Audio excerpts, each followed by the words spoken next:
अच्छे से पढ़ो और ध्यान से समझने की कोशिश करो, ठीक है।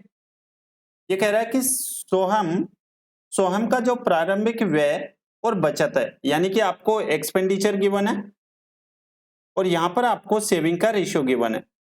एक्सपेंडिचर का जो रेशियो है वो आपको 5 गिवन है, ठीक है, और सेविंग का रेशियो कितना है, 3 गिवन है। आप सभी बच्चे जानते हैं सेविंग और एक्सपेंडिचर दोनों को यदि हम लोग मिला देते हैं तो हमारे पास में क्या आ जाती है, इनकम आ जाती है। ये बात आपको समझ आ गई। अब मुझे एक बात बताओ सभी बच्चे, एक्सपेंडिचर यानी कि खर्चा वो 5 रुपए कर रहा है, 3 रुपए वो बचा रहा है, सो टोटल उसकी जो इनकम है वो कितनी है, आप कहेंगे 8 रुपए रेशियो में। रेशियो में हाँ ठीक है, समझा रहा हूं, क्या नाम है, सबरील, ठीक है बेटा, ध्यान से समझना, समझा रहा हूं। अब आपको यहां पर क्या गिवन है, उसकी आय 25% बढ़ जाती है, ठीक है। यदि उसकी प्रारंभिक जो बचत है वो 4500 रुपए, उसकी जो सेविंग है, यहां पर हमारे अकॉर्डिंग सेविंग का रेशियो कितना है, 3 है, लेकिन क्वेश्चन के अकॉर्डिंग सेविंग कितनी है, 4500 है।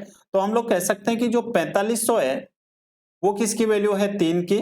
तो हम लोग यहां से टोटल इनकम निकाल ले, तो इनकम कितनी यहां से 8 है, तो यहां से आ जाएगा बेटा, कितना आ जाएगा 1500, और 1500 इंटू 8 जब आप लोग करोगे तो कितना आ जाएगा 12000, ठीक है। यानी उसकी जो इनकम है वो कितनी है, 12000 थी, ठीक है। ये बात आपको समझ आ गया। उसके बाद में आपसे कह रहा है तो वृद्धि के बाद उसकी इनकम आपको बतानी है। ये वृद्धि से पहले थी, ठीक है, वृद्धि में कितनी बढ़ रही है, उसकी जो इनकम है 25% बढ़ जाती है। तो आपको कुछ ही नहीं करना है, यहां पर आपको 12000 का कितना परसेंट, 25%, और 25% बढ़ेगा तो कितना हो जाएगा, 125/100।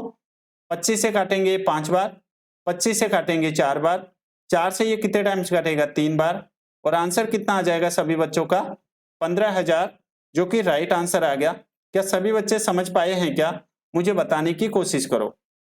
ऑप्शन नंबर कौन सा हो जाएगा, डी।